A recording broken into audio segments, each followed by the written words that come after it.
Hello guys, कैसे हैं आप लोग। स्वागत है आपका ब्रिलियंट क्लासेस चैनल पे। आज हम करेंगे प्रश्नावली 3.3 का क्वेश्चन नंबर 3 का 5वां पार्ट। सो हम नेक्स्ट वीडियो में काफ़ी हद तक करा चुके हैं। तो अब हम करते हैं क्वेश्चन नंबर 5वां। लिखा है, यदि किसी भिन्न के अंश और हर दोनों में 2 जोड़ दिया जाए तो वह 9/11 हो जाती है। यदि अंश और हर दोनों में 3 जोड़ दिया जाए तो वह 5/6 हो जाती है। वह भिन्न ज्ञात कीजिए। तो हम बता चुके हैं, जो क्वेश्चन में ऐसे क्वेश्चनों में जो पूछता है, जो पूछा जाता है वो पहले मान लेते हैं। तो हमसे क्या पूछा है? भिन्न। तो भिन्न जो संख्या लिखी होती है उसमें भिन्न में क्या होता है? भिन्न संख्या में जो होता है ऊपर अंश और नीचे बटे में क्या होता है? हर। तो हमें पहले अंश और हर ये मानने पड़ेंगे। तो हम मान लेते हैं। तो यहाँ हल लिख लेते हैं। माना अंश, ऐसे लिख लेते हैं। माना भिन्न का अंश बराबर x तथा भिन्न का हर बराबर y। तो अब भिन्न क्या बनेगी? तो भिन्न भिन्न जो हो जाएगी वो हो जाएगी x/y। अब इसमें कह रहा है, क्वेश्चन में क्या कह रहा है? कह रहा है यदि किसी भिन्न के अंश और हर में दोनों में 2 जोड़ दिया जाए तो लिखेंगे भिन्न के अंश और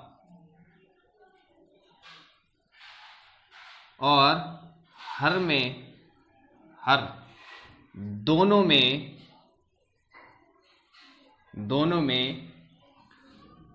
2 जोड़ दिया जाए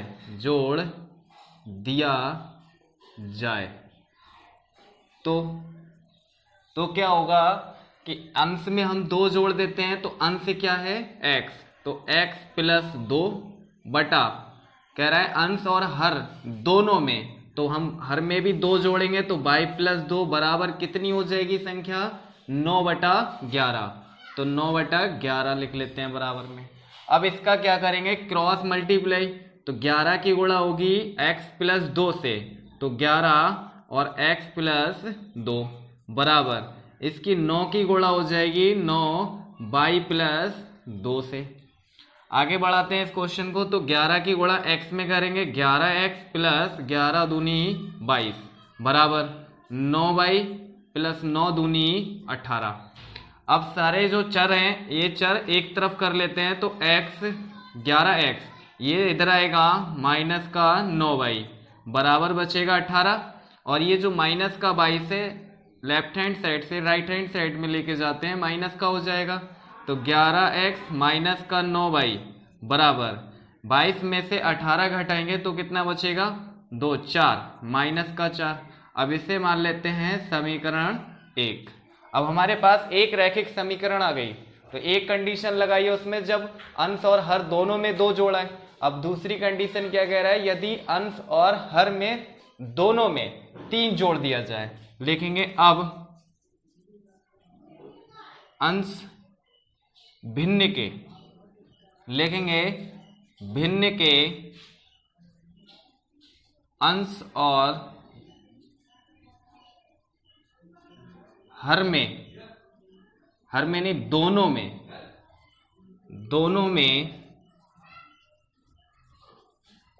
3 जोड़ दिया जाए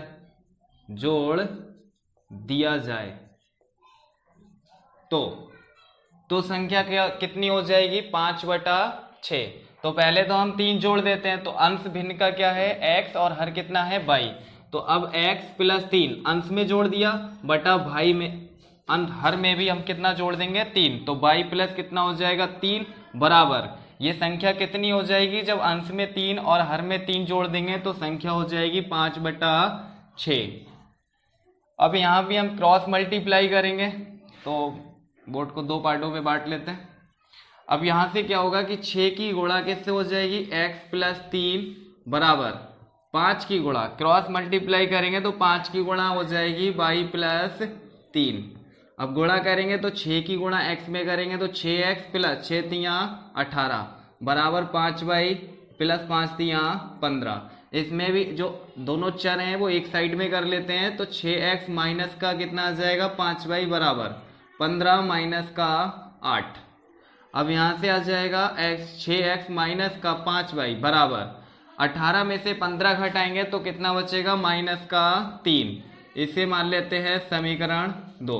और इस समीकरण को प्रतिस्थापन, एक समीकरण हमारे पास आ गई रैखिक समीकरण ये है और एक समीकरण ये आ गई 2। तो इन दोनों समीकरणों को अब हल करेंगे हम किससे, रैखिक प्रतिस्थापन विधि से। प्रतिस्थापन विधि से हल करेंगे और x और y के मान निकालेंगे तो हमारे पास जो x का मान आएगा वो क्या हो जाएगा, x का जो मान आएगा वो भिन्न का अंश हो जाएगा और y का मान जो आएगा वो भिन्न का हर हो जाएगा। तो पहले इन्हें कर लेते हैं हल। देखिए किस तरीके से करते हैं। इसी समीकरण को हम आगे बढ़ाते हैं तो 6x माइनस का जो 5 है इसे हम इधर लेके जाते हैं तो माइनस का 3 प्लस का 5y। अब इसे 6 हटाएंगे तो x बराबर माइनस का 3 प्लस का 5y बटा जाएगा 6। लिख देते हैं हम समीकरण 1 में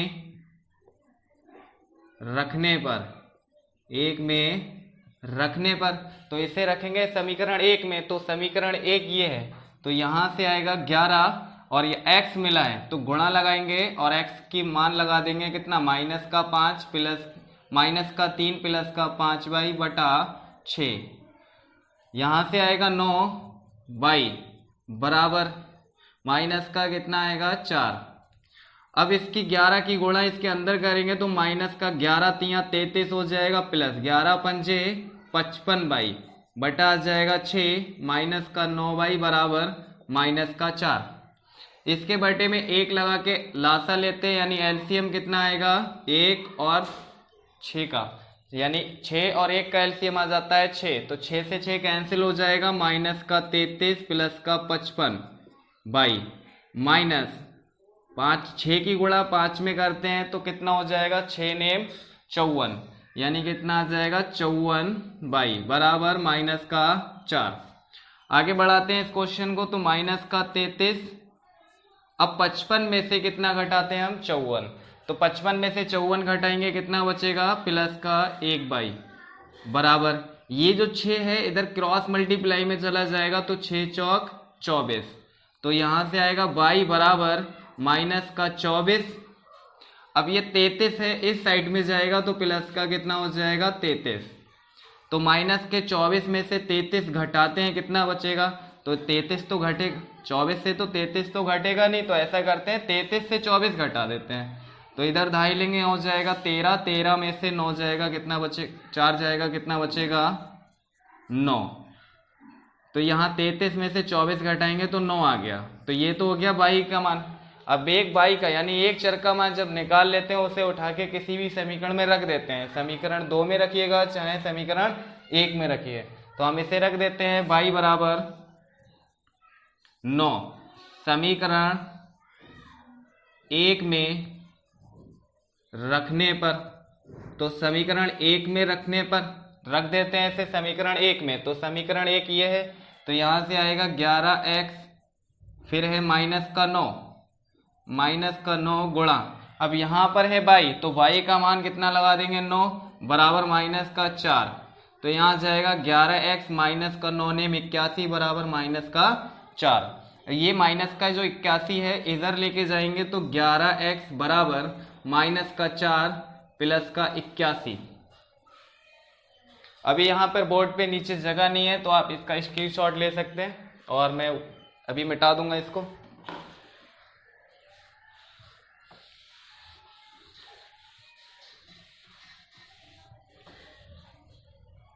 आगे बढ़ाते हैं इस क्वेश्चन को तो 11 कितना है 11x बराबर 81 में से हमें कितना घटाना है 4 तो कितना घटेगा कितना बचेगा 81 में से 4 घटाएंगे बचेगा 77 और ये x बराबर 77 बटा 11 और 11 सत्तों कितना हो जाता है 77 यानी x बराबर कितना आ गया 7। तो देखिए हमारे पास x का भी मान हमने निकाल लिया और किसका निकाल लिया x का भी। तो दोनों के मान आ गए। तो अब हमने क्या माना था, भिन्न का अंश बराबर x और भिन्न का हर कितना माना था y। तो भिन्न लिखेंगे, अतः लिख लेते हैं, अतः भिन्न। तो भिन्न बराबर क्या हो जाएगा, x बटा y। ये थी भिन्न, तो भिन्न है x बटा y। तो x का मान कितना है 7 और y का मान कितना भी आया है 9। तो ये भिन्न हो जाएगी और ये हो जाएगा आंसर। तो इस तरीके से ऐसे क्वेश्चनों को हल करते हैं। जो हमसे पूछता है क्वेश्चन में, यानी कि जो पूछा जाता है उससे पहले मान लेते हैं, मान के कर लेते हैं। ओके, और कराएंगे क्वेश्चन बैक टू बैक। हमारे चैनल पे अगर आप नए हैं तो सब्सक्राइब करें। Okay, thank you.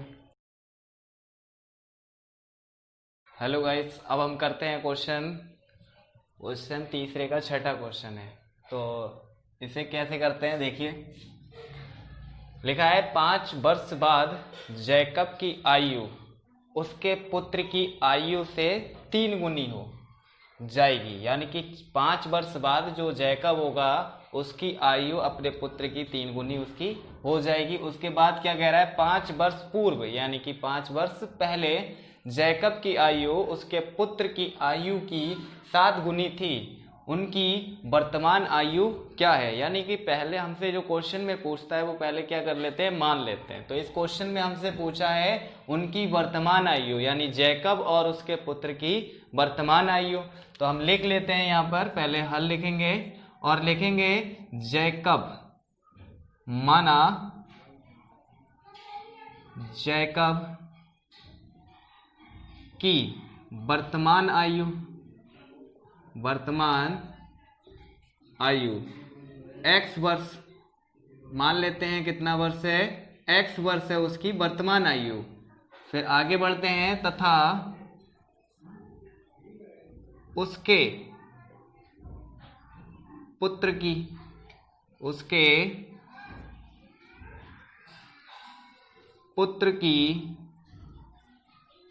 वर्तमान आयु बराबर 22 वर्ष। यानी कि जो उसके जैकब की वर्तमान आयु वो हमने मान ली x वर्ष और उसके पुत्र की वर्तमान आयु है वो कितनी, 22 वर्ष। कह रहा है 5 वर्ष जैकब की आयु। तो हम लिख लेते हैं 5 वर्ष बाद। तो 5 वर्ष बाद, 5 वर्ष यानी कि 5 वर्ष के बाद जैकब 5 वर्ष बड़ा हो जाएगा। तो किस तरीके से लिखेंगे, जैसे जैकब किसी समय एक वर्तमान आयु थी 25 वर्ष है, 5 वर्ष के बाद यानी 5 वर्ष और बड़ा हो जाएगा। तो इसमें 5 वर्ष जोड़ देंगे तो 30 आ जाएगा। तो इसी तरीके से अभी हमने क्या मानी थी, जैकब की वर्तमान आयु x। तो यहाँ पर अभी उसकी वर्तमान आयु है x प्लस का 5 बराबर। तो इस तरीके से हो जाएगी क्या, जैकब की लिखेंगे 5 वर्ष बाद जैकब की आयु कितनी हो जाएगी, x प्लस 5 वर्ष। और पुत्र की आयु, तो वो भी पुत्र भी क्या होगा 5 वर्ष, वो भी बड़ा हो जाएगा। तो यहां लिखेंगे x प्लस 5 वर्ष। अब क्या कह रहा है कि 5 वर्ष बाद जैकब की आयु उसके पुत्र की आयु से 3 गुनी हो जाएगी। यानी कि जो जैकब होगा वो अपनी पुत्र की आयु से 3 गुना होगा। तो पुत्र की आयु कितनी है, x। तो लिख लेते हैं यहाँ पर प्रश्नानुसार। तो प्रश्नानुसार क्या, जैकब की जो आयु होगी वो कितने गुनी होगी, 3 गुनी। तो ये 3 गुना होगा। और यहाँ लिख लेते हैं पुत्र की आयु। अब यहाँ से इधर समझ लेते हैं थोड़ी देर। अगर ये जो पुत्र है वो 5 वर्ष है यानी कि 5 साल का है, तो वो 3 गुना बड़ा है। कौन, जैकब। तो जैकब 3 गुना होगा तो इसके अकॉर्डिंग आ जाएगी 15। तो ये बराबर का चिन्ह नहीं लगा सकते, तो इधर भी 3 होना चाहिए, तभी 3 पंजे 15 इधर भी हो जाएगा और 15 इधर भी होगा, तभी हम ये बराबर का चिन्ह लगा सकते हैं। तो हमने इधर लिखी है उसके पुत्र की आयु और इधर लिखा है जैकब की आयु। तो एक बार फिर से समझ लेते हैं। अगर पुत्र 10 साल का है तो वो 3 वर्ष 3 गुना होगा, तो कितना हो जाएगा, 3 गुणा 10, तो यहाँ तो बराबर का चिन्ह नहीं लगा सकते क्योंकि यहाँ आएगा 30 और इधर कितना आएगा 10। अगर इसमें जो 3 गुना है तो इसे भी 3 गुना बराबर कर देते हैं, तो ये क्या हो जाएगा, दोनों की आयु बराबर का चिन्ह लगा सकते हैं क्योंकि इधर 30 आएगा और बराबर इधर भी 30 आएगा, तभी ये चिन्ह लगा सकते हैं। तो पुत्र की आयु जो है वो 3 गुनी छोटी है, तो 3 गुनी इसको कर देते हैं, तो यहाँ पर 3 गुणा करके बराबर का चिन्ह लगा सकते हैं। तो आगे बढ़ेंगे अब x + 5 बराबर 3y प्लस का 15। इस 3 की गुणा पहले y में फिर 5 में करिए।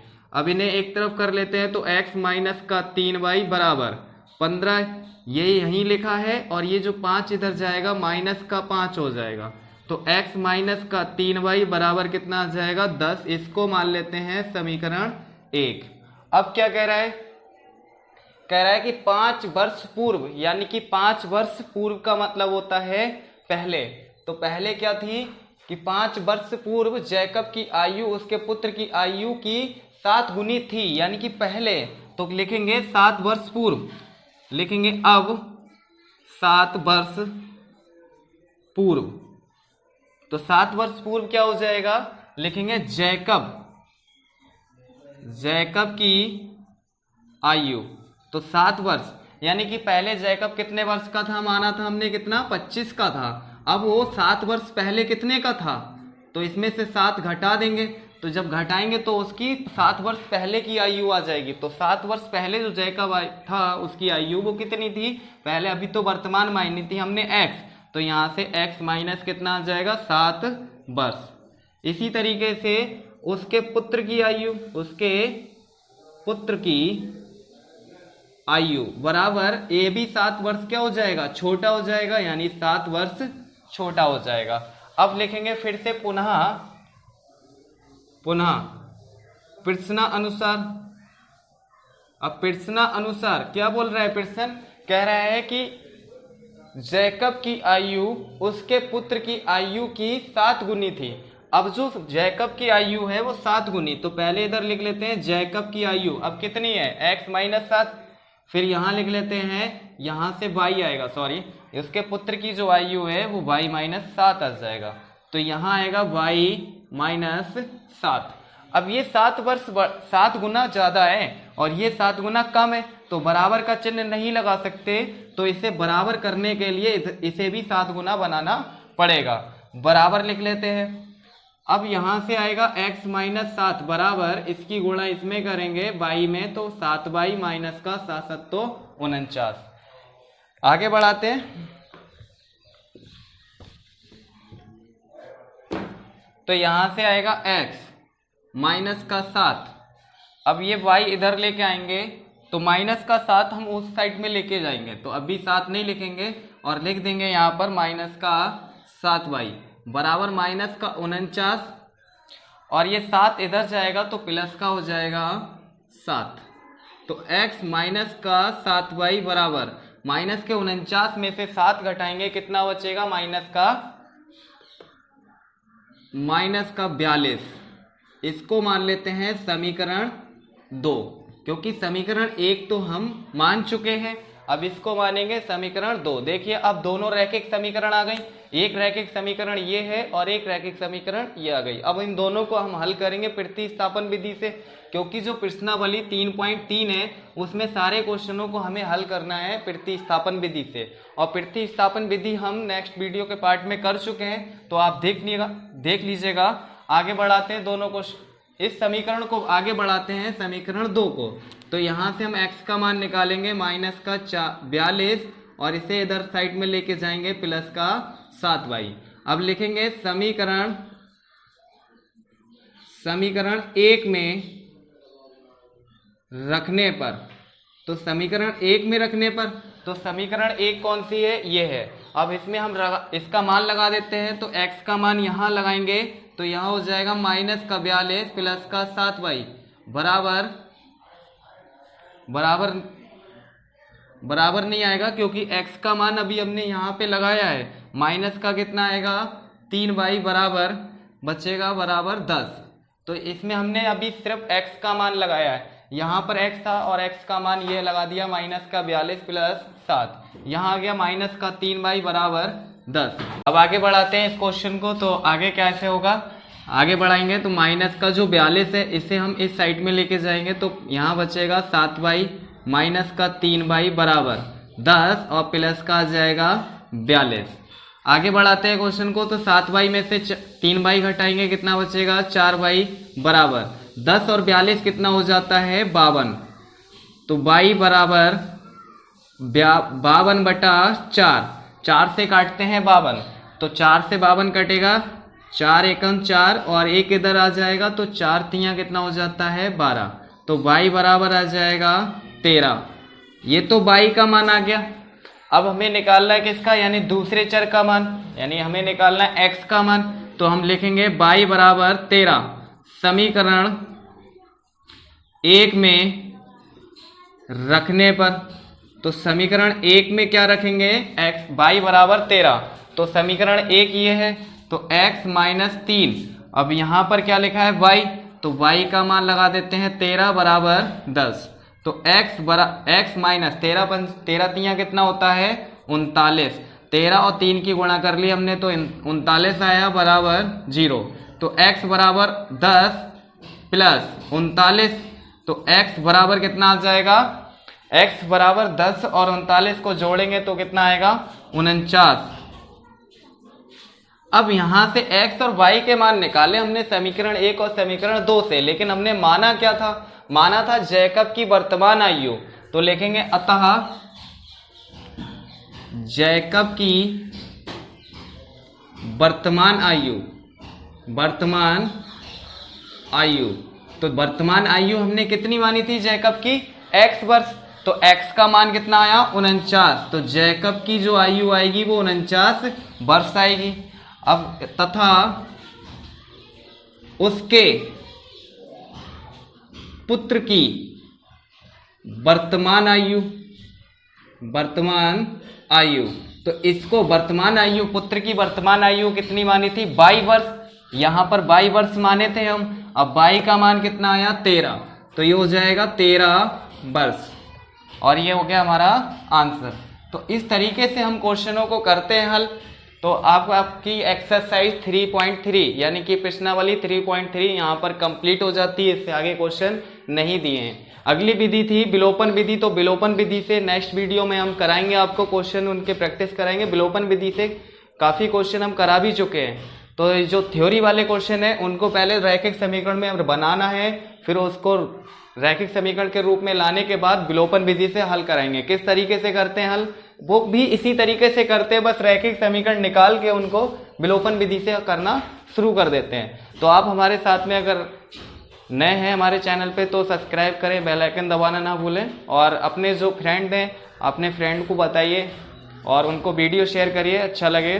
Okay, thank you friend.